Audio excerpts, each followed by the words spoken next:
offline ya teman-teman, minggu depan karena masih ada ini juga ya, ada ujian online dan kemungkinan minggu depan juga online, jadi 2 minggu lagi ya kita akan ketemu offline. Nah, di sini kita akan belajar tentang hasil kali dalam atau HKD ya, singkatnya. Nah, untuk HKD sendiri sebenarnya ini kita sudah mempelajari ya di pertemuan sebelumnya. Jadi di pertemuan sebelumnya itu kita kan sudah belajar tentang hasil kali dalam di ruang Euclid ya. Maksudnya Euclid itu yang kemarin kita pelajari vektor di R2 dan R3. Misalnya kemarin ketika kita menghitung norm ya, yang seperti ini, kemudian kita menghitung dot product, ini merupakan HKD yang ada di Euclid atau di R2 dan R3. Nah, untuk kali ini kita akan memperluas gitu ya, memperluas apa yang kita pelajari di mengenai HKD ini di ruang vektor yang lain begitu.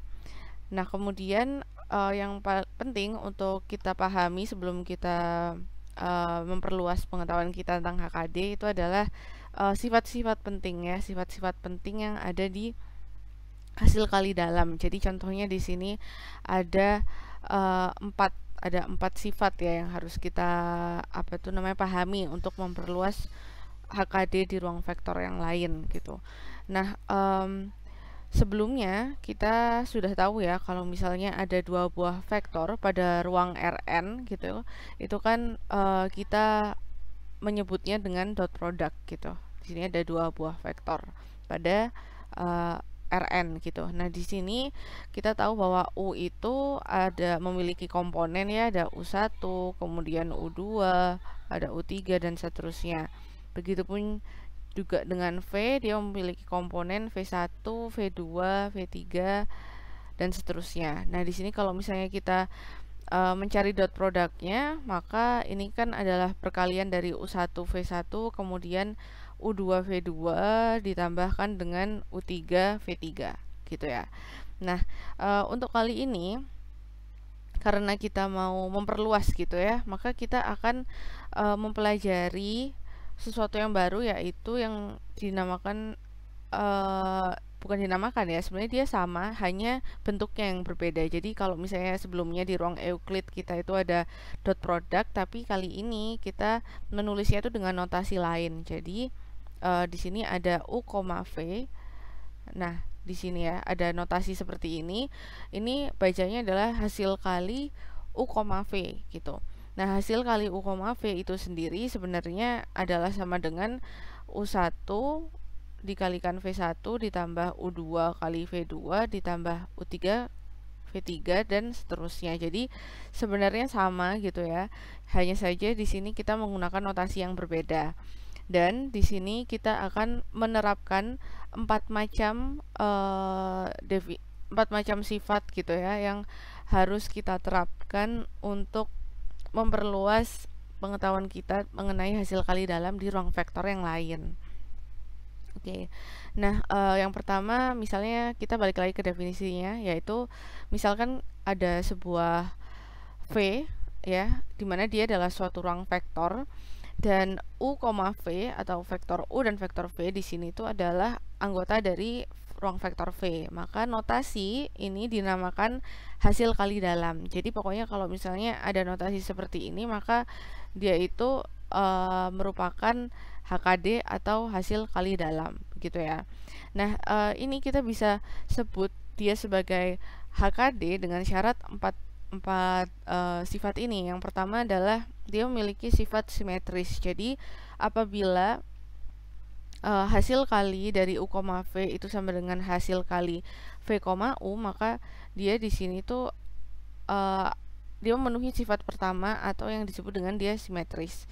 Kemudian kalau misalnya hasil kali dari U plus V, W itu sama dengan hasil kali U, W ditambahkan dengan hasil kali V, W, maka dia disebut dengan aditivitas. Kemudian yang ketiga, apabila K di sini anggota dari bilangan real ya, apabila hasil kali K, U, V itu sama dengan K dikalikan hasil kali U, V, maka dia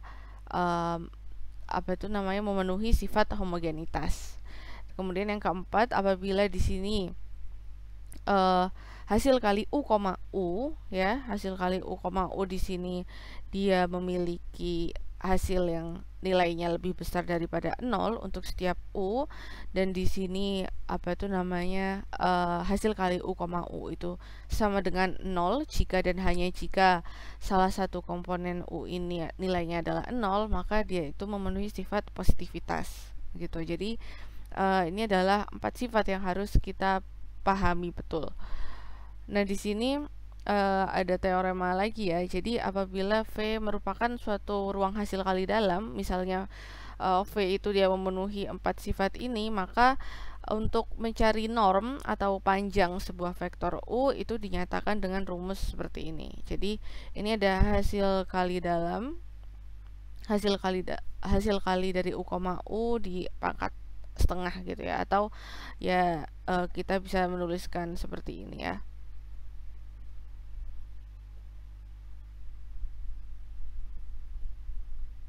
Dan di sini dia hasilnya adalah lebih dari 0. Jadi di sini kita ini adalah norm gitu ya dari sebuah vektor yang ada di ruang vektor umum ini gitu. Jadi sampai sini bisa dipahami? Ada yang mau ditanyakan? Nggak ada? Belum, Bu. Oke, kalau gitu saya lanjutkan ya.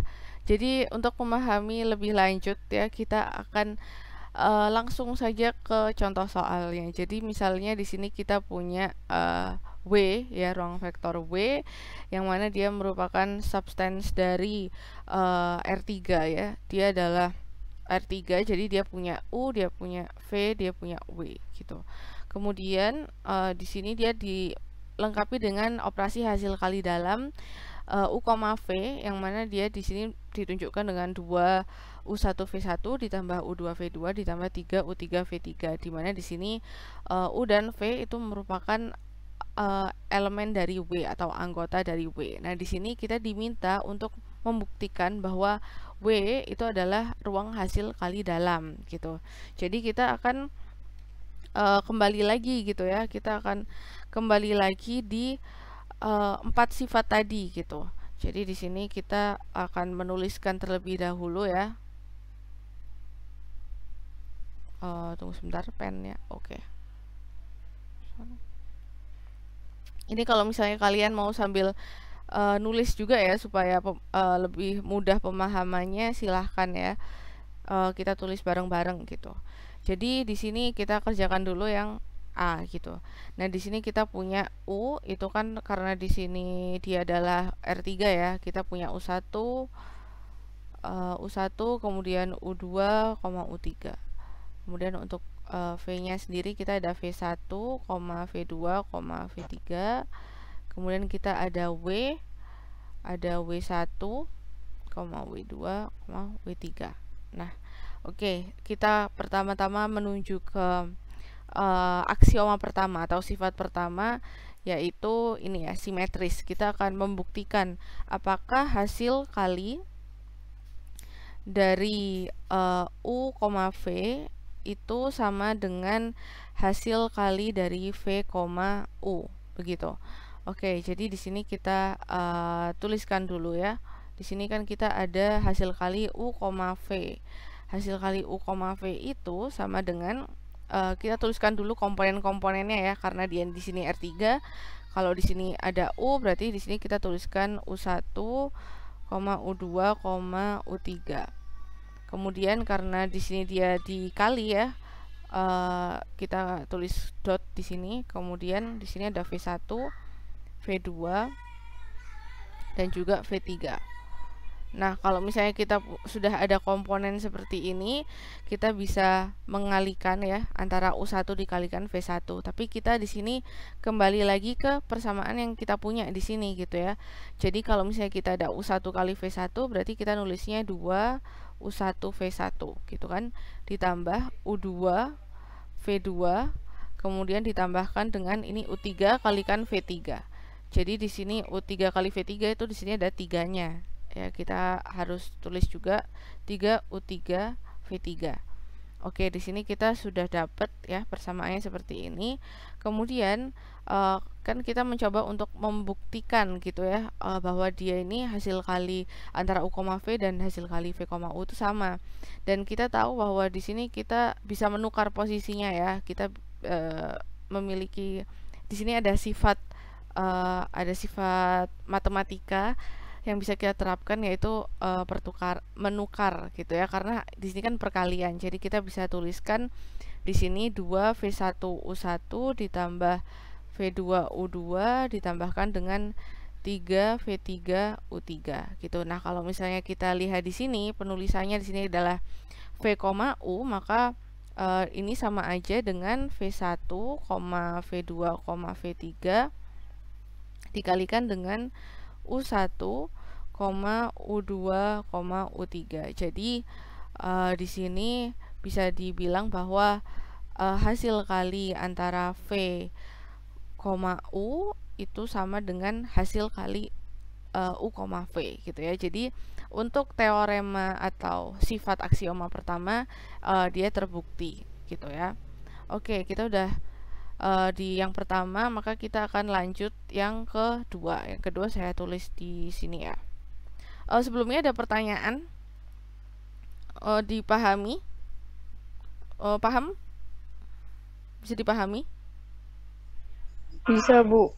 Oke, baik, kita lanjut ya yang ke teorema kedua ya. Kalau misalnya di teorema kedua kan kita punya teoremanya adalah di sini jumlah dari U ditambahkan dengan V, W itu di sini sama dengan ini sama dengan hasil kali dari U, W ditambahkan dengan hasil kali V, W. Oke. Nah, di sini kayaknya saya akan butuh space yang lebih panjang, jadi saya akan lanjutin di sini ya. Oke, di sini. Oke, kita bisa tuliskan dulu ya untuk U plus V, W. Nah, di sini U plus V, W sama seperti yang di teorema pertama ya. Kita tuliskan dulu komponennya. Jadi kalau misalnya di sini U plus V, berarti di sini dia ada komponen U1 plus V1, U1 U2 plus V2 ya kan, U3 plus V3 ditutup kurung, di sini ada bukan, maksudnya kali ya. Kemudian di sini adalah W1 W2 dan juga W3. Nah, kemudian dari sini seperti sama di yang pertama, kita akan mengalihkan ya. Di sini U1 plus V1 dikalikan dengan W1, karena di sini ada 2, jadi kita tuliskan ya di sini 2 U1 plus V1 W1. Kemudian dijumlahkan dengan U2 plus V2 dikalikan dengan W2, kemudian ditambah dengan 3 U3 plus V3, kemudian di sini ada W3 gitu kan. Kemudian setelah itu kita akan mulai menyendirikan gitu ya. Kita sendirikan U sendiri, W sendiri, U sendiri, V sendiri gitu. Jadi di sini kita akan mendapatkan seperti ini ya. Kita tuliskan dulu. Kita kalikan U1 W1 kan di sini U1 W1 ditambah dengan V1 W1. kemudian ditambah dengan U2 W2 ditambah V2 W2, kemudian dikalikan dengan 3 U3 V3 ditambah 3 V3 W3. Oke, di sini saya kurang ya. Di sini kita ditambahkan juga ada 2 di sini. Oke, kemudian kita sudah mengalihkan seperti ini, maka kita akan menyendirikan ya. Jadi yang U1 U sendiri, W sendiri. Ini ada 2 U1 W1. Kemudian ditambahkan dengan U2 W2, ditambahkan dengan 3 U3 W3. Jadi di sini kita udah dipakai ya di sini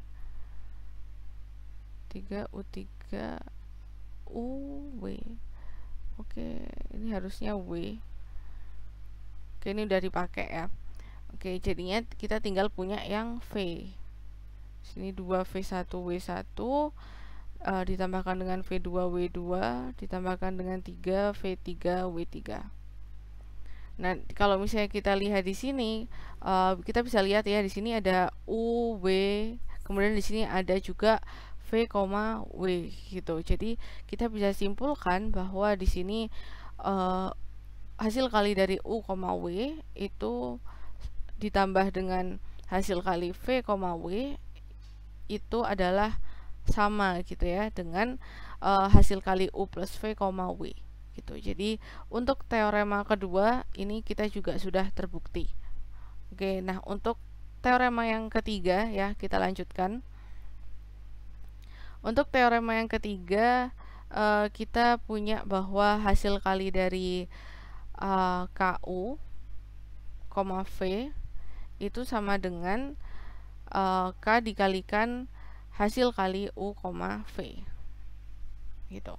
Nah, di sini seperti biasa ya, kita lakukan hal yang sama seperti yang sebelumnya. Di sini kita tuliskan dulu hasil kali KU, V. Kemudian kita sesuaikan dengan yang ada di sini. Jadi kita tuliskan dulu komponennya. Berarti kan kita punya KU1, KU2, kemudian KU3 dikalikan dengan V1, V2, V3 gitu ya. Kemudian dari sini kita baru mengalihkan. Nah, di sini kita punya KU1 dikalikan V1 sama seperti tadi. KU1 kalikan V1 di sini ada 2-nya ya. Jadi 2 KU1 V1 ditambahkan dengan KU2 V2 ditambahkan dengan 3 KU3 V3. Kemudian dari sini kita bisa lihat, kita bisa menyimpulkan bahwa ketika apa itu namanya, dia di sini ada K dan juga V gitu ya, berarti hasilnya dia itu adalah sama gitu ya dengan hasil kali KU, V, karena kita bisa mengeluarkan K-nya ya di sini. Ketika kita di sini mengeluarkan K-nya, dia kan jadinya 2 U1 V1 ditambah U2 V2 ditambah U3 V3. Ya, jadi di sini sama dengan K dikalikan U, V. Gitu. Jadi di sini terbukti juga bahwa dia itu untuk aksioma yang ketiga dia juga memenuhi gitu ya. Oke, di sini sampai sini ngikutin nggak teman-teman? Apakah mengikutin? Iya, Bu. Atau ada pertanyaan? Di sini emang ada banyak ini ya, ada banyak perkalian, ada banyak notasi gitu. Jadi memang harus apa itu namanya harus nyoba sendiri gitu ya. Kalian harus nyoba sendiri biar kalian bisa merasakan gitu ya.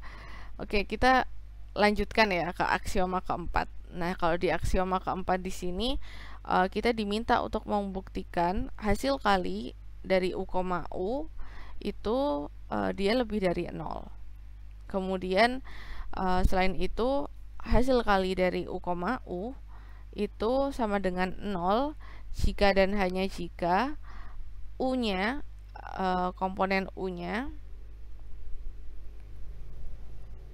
itu sama dengan 0 gitu. Jadi di sini kita bisa langsung mencoba ya. Saya kasih garis batas di sini biar tidak membingungkan.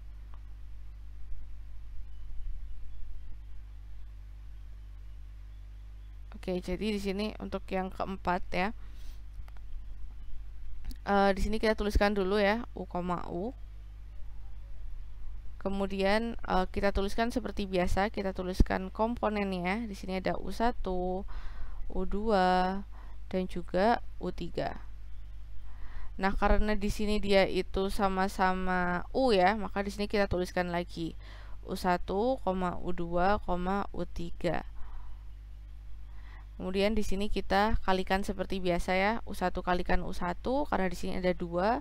Jadi 2 U1 ditambahkan dengan U2 ditambahkan dengan 3 U3 U3. Nah, kalau misalnya kita lihat ya di sini karena dia di sini jadi 2U kuadrat ya, 2U1 kuadrat ditambahkan U2 kuadrat ditambahkan 3 U3 kuadrat. Kita bisa lihat di sini bahwa ketika dia memiliki nilai kuadrat ya, otomatis nilai berapapun yang akan kita masukkan, dia itu akan hasilnya adalah lebih dari 0 gitu.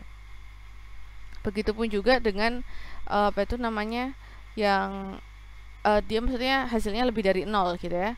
Begitupun juga dengan yang kedua, apakah dia itu hasilnya adalah 0 jika U itu nilainya 0 gitu ya hasil kalinya. Dan ternyata kita bisa lihat karena dia ini kuadrat, kalau misalnya kita masukkan 0 ya ke kuadrat ini ya hasilnya adalah 0 gitu. Jadi di sini kita bisa melihat bahwa untuk aksioma 4 dia itu juga memenuhi gitu. Jadi kita di sini bisa menyimpulkan bahwa ini ya, jadi itu simbolnya titik 3 seperti ini. Jadi kita bisa menyimpulkan bahwa hasil kali dari U, V itu merupakan hasil kali dalam gitu. Kemudian kita juga bisa melihat bahwa W di sini ya, W di sini itu adalah ruang hasil kali dalam gitu. Jadi untuk W-nya sendiri kan adalah ruangnya, untuk U, V-nya hasil kali dalamnya ini adalah vektornya gitu. Nah, ini kita masih sebenarnya kita tuh masih mengerjakan yang A aja ya, kita belum mengerjakan yang B gitu. Jadi perjalanan kita masih ya dikit lagi ya. Oke, kita tuliskan yang B di sini. Saya akan mencukup-cukupkan ya di satu slide. Oke, kita kerjakan yang B. Oh, sorry.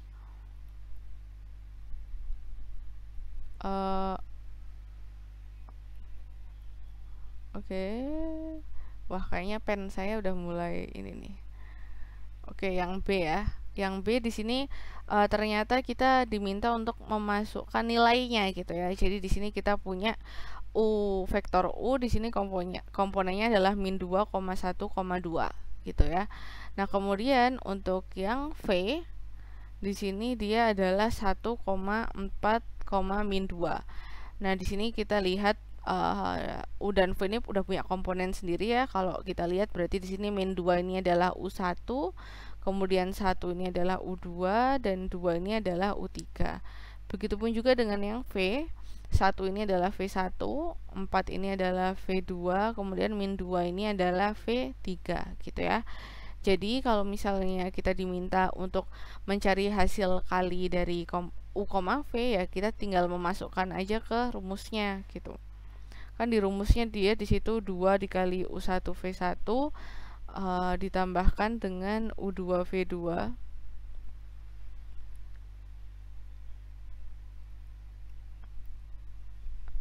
ini dia ditambahkan dengan U2 V2 kemudian ditambahkan dengan 3 U3 V3.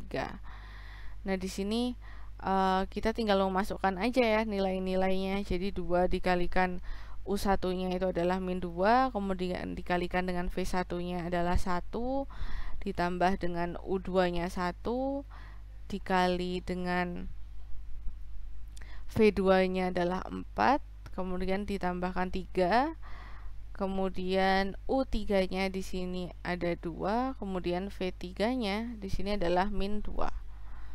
Jadi di sini hasilnya itu adalah min 12. Gitu. Jadi untuk hasil kali dalam itu kurang lebih seperti ini ya. Apa itu namanya? Konsep pengerjaannya gitu. Nah, untuk contoh 2 sebenarnya ini kurang lebih juga pengerjaannya sama ya, sama seperti yang apa itu namanya yang pertama tadi. Kita diminta untuk membuktikan ya apakah dia ini hasil kali dalam. Caranya gimana ya, kita hitung ya. Tadi kita buktikan dari sifat yang dari sifat 1 sampai 4 gitu ya, apakah dia ini apa itu namanya memenuhi atau tidak gitu. Contohnya aja kalau misalnya yang aksioma 1 ya, kayak yang tadi ada hasil kali dari U, V itu sama dengan hasil kali dari V, U.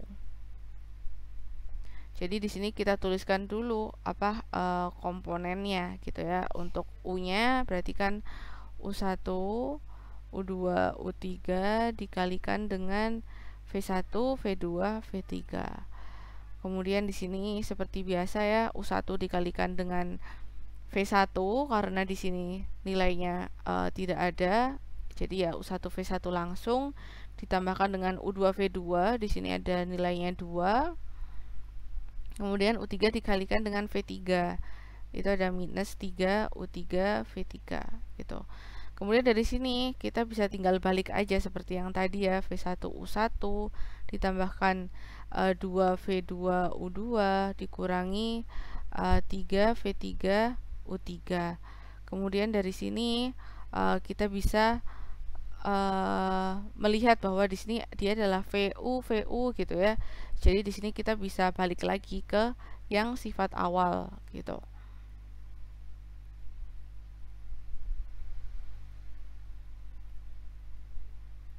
Ya, jadi di sini terbukti bahwa dia itu adalah V, U gitu ya.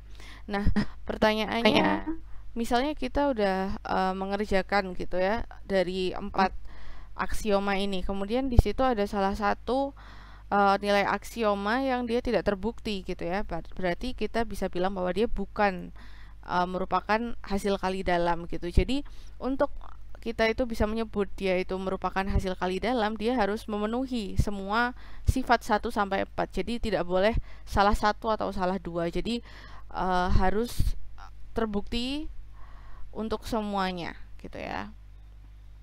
Harus terbukti untuk semuanya. Gitu ya. Oke, sampai sini ada pertanyaan? Teman-teman?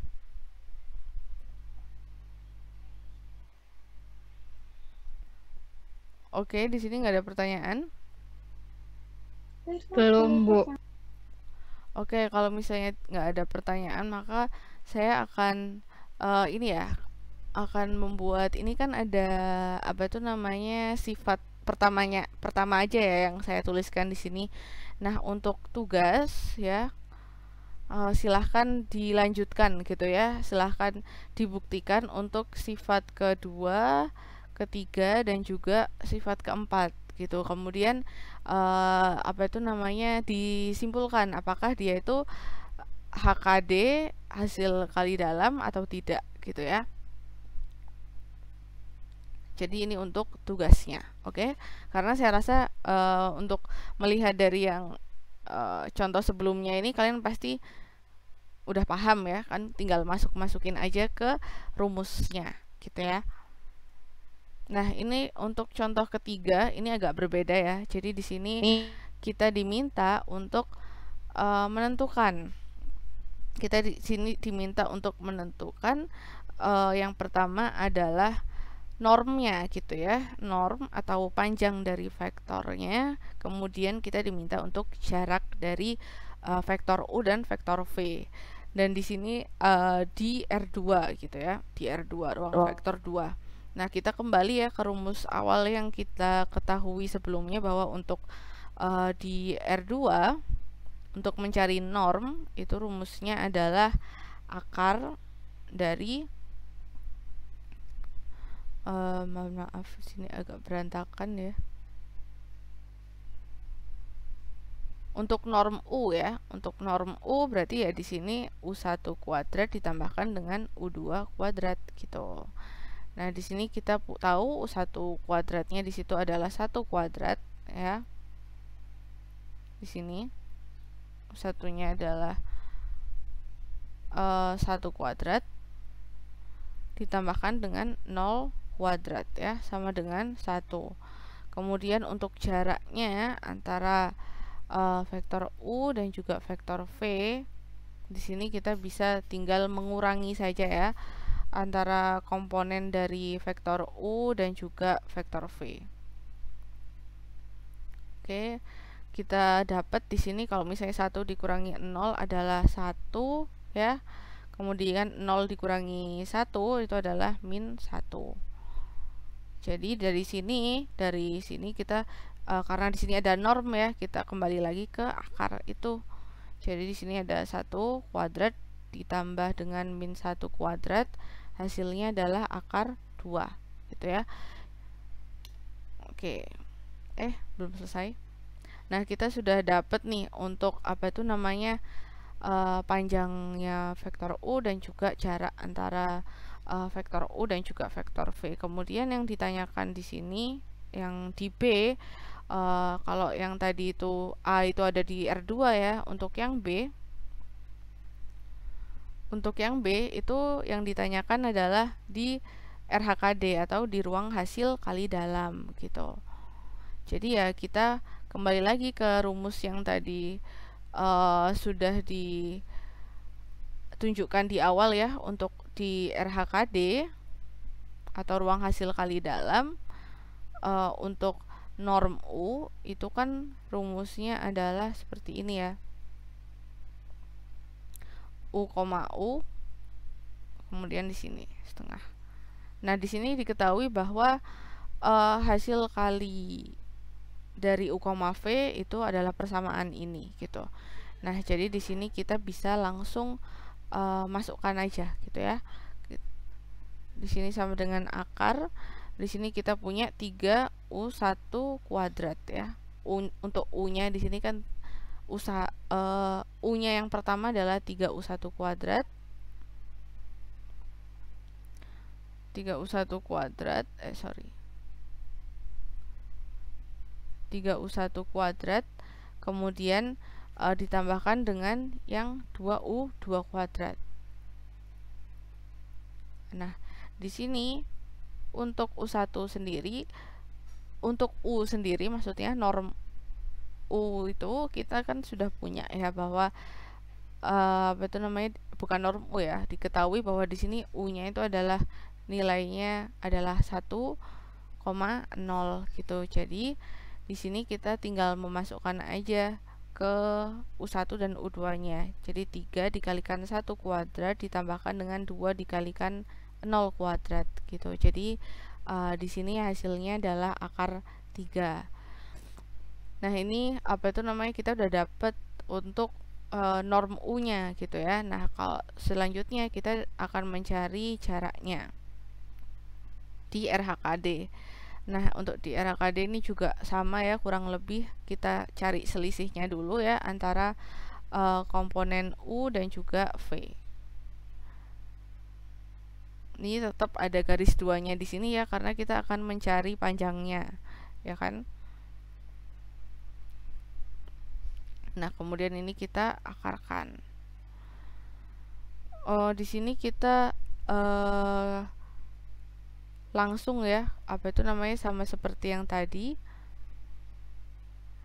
Kita ada 1 dan juga min 1, kita masukkan di 3U1 kuadrat. karena di sini U1 dan juga U2 ya. Berarti 3 dikalikan 1 kuadrat ditambahkan dengan 2 dikalikan min 1 kuadrat gitu. Jadi perbedaannya dengan yang R2 dan juga R3 di sini itu adalah ininya ya, apa itu namanya, komponennya antara U dan juga V-nya. Kalau misalnya di R2 kan dia pakai U, V. Kalau misalnya di RHKD di ruang hasil kali dalam dia pakainya U, U. Dan di sini untuk U, U sendiri nilainya itu dari persamaan yang ada di sini. Begitu. Oke, jadi ini untuk contoh soal mencari norm dan juga panjang pada RHKD gitu ya. Untuk contoh-contoh soal lain ada di buku Purcell, nanti bisa dipelajari kembali ya. Oke, sebelumnya ada pertanyaan atau enggak?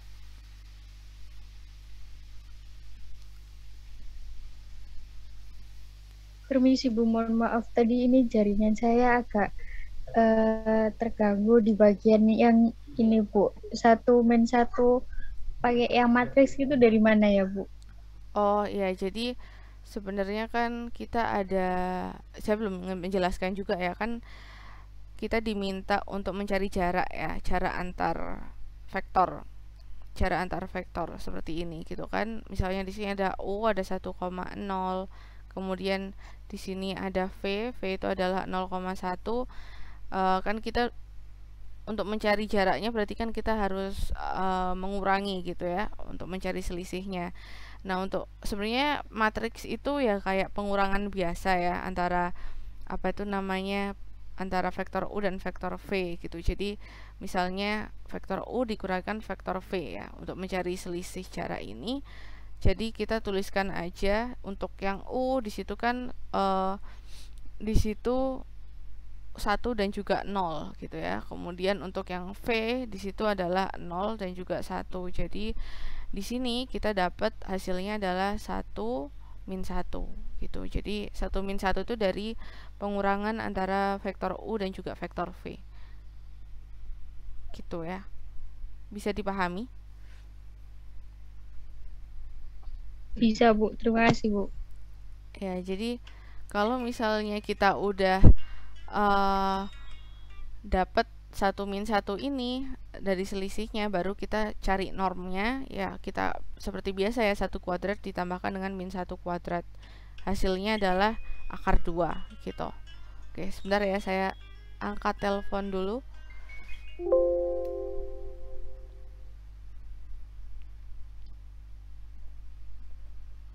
Ini udah selesai.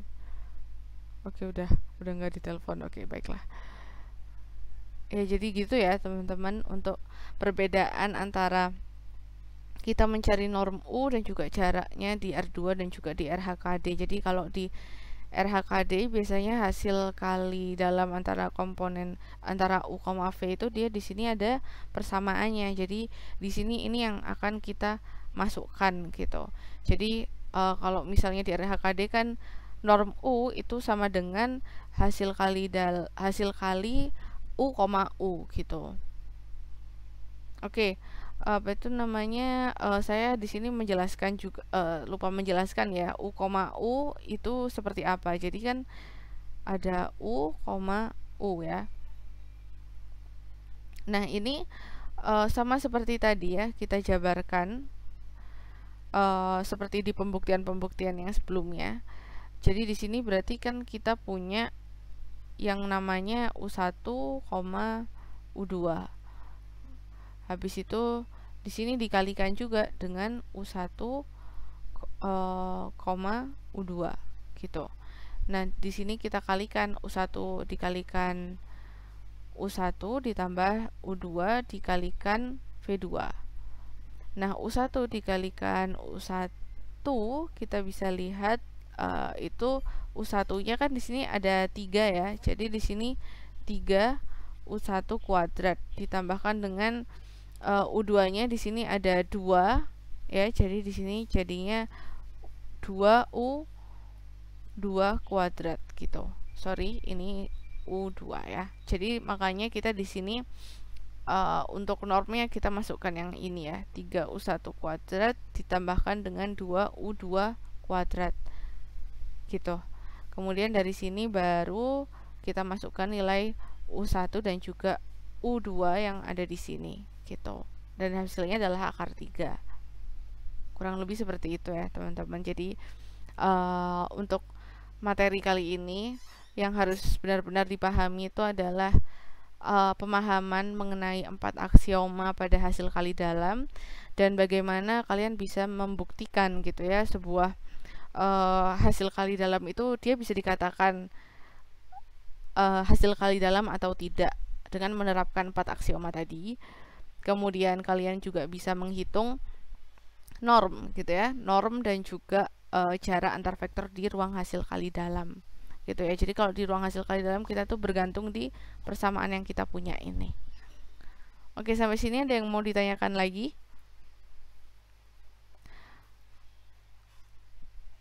Belum, Bu. Oke, jadi untuk contoh 4 ini juga sebenarnya dia itu sama banget ya sama yang sebelumnya gitu ya. Jadi di sini dia itu kita diminta buktikan ya antara aksioma 1 dan juga sampai 4. Jadi di sini kalian bisa saya jadikan tugas juga ya. Jadi di sini untuk tugasnya kalian sudah ada 2 nomor ya. Di sini tugas yang nomor 2, kemudian yang tadi yang ini tugas nomor 1. Oke. Nanti ini akan saya upload di e-learning dan materi ini sebenarnya saya juga sudah upload di e-learning ya. Jadi kalian untuk pertemuan selanjutnya gitu, seandainya kita nanti tatap muka, bisa kalian buka gitu ya. Materinya bisa di print out. Jadi kalian bisa catat-catat dan juga coret-coret materinya. Oke, kalau misalnya di sini dari teman-teman nggak ada pertanyaan, mungkin sampai sini saja ya untuk materi yang akan saya sampaikan gitu. Ini paham apa enggak nih teman-teman kira-kira? Paham, Bu. Insya Allah. Oke, kayak cuma Linda aja nih yang apa itu namanya menjawab, perasaan muridnya di sini nggak hanya Linda aja ya.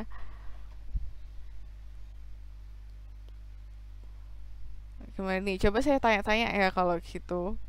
Nggak ada suaranya soalnya. Oke, saya coba tanya yang udah hadir di sini ya. Saya coba tanya Tirza, pendengar suara saya?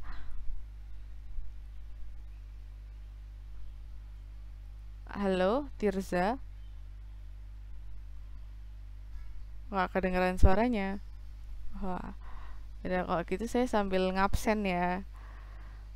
Rifki Rahman. Hadir, Bu. Oke, hadir ya Rifki. Gimana Rifki, paham nggak tentang hasil kali dalam ini? Masih agak bingung, Bu. Oke, masih agak bingung yang di bagian mana? Waduh. Semuanya. Jadi saya harus ngejelasin dari awal lagi ya. Gimana? Yang paling membingungkan yang di bagian mana?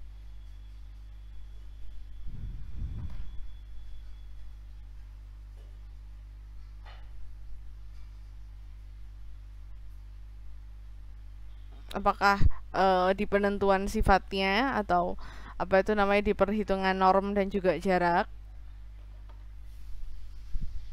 Yang di perhitungan normnya, Bu.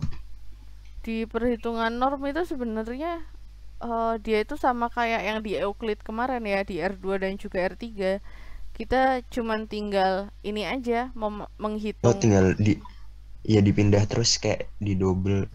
Iya, dibalik-balik gitu ya, Bu.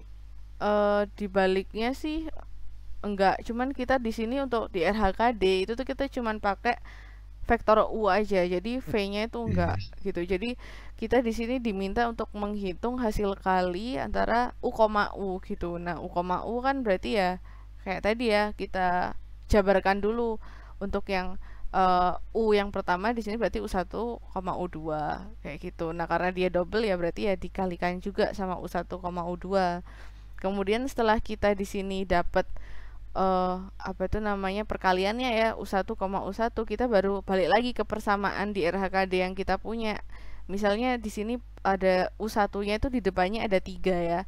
Ya kita tuliskan 3-nya gitu. Kemudian untuk U2 di depannya ada 2, ya kita tuliskan 2-nya gitu. Jadi di sini kita dapat persamaannya 3U1 kuadrat plus 2U2 kuadrat. Ini yang kita masukkan nanti ke dalam akarnya itu gitu. Sip, cukup. Udah paham Bu sekarang. Oh, cepet ya. Ya oke. Ini harus banyak latihannya memang ya.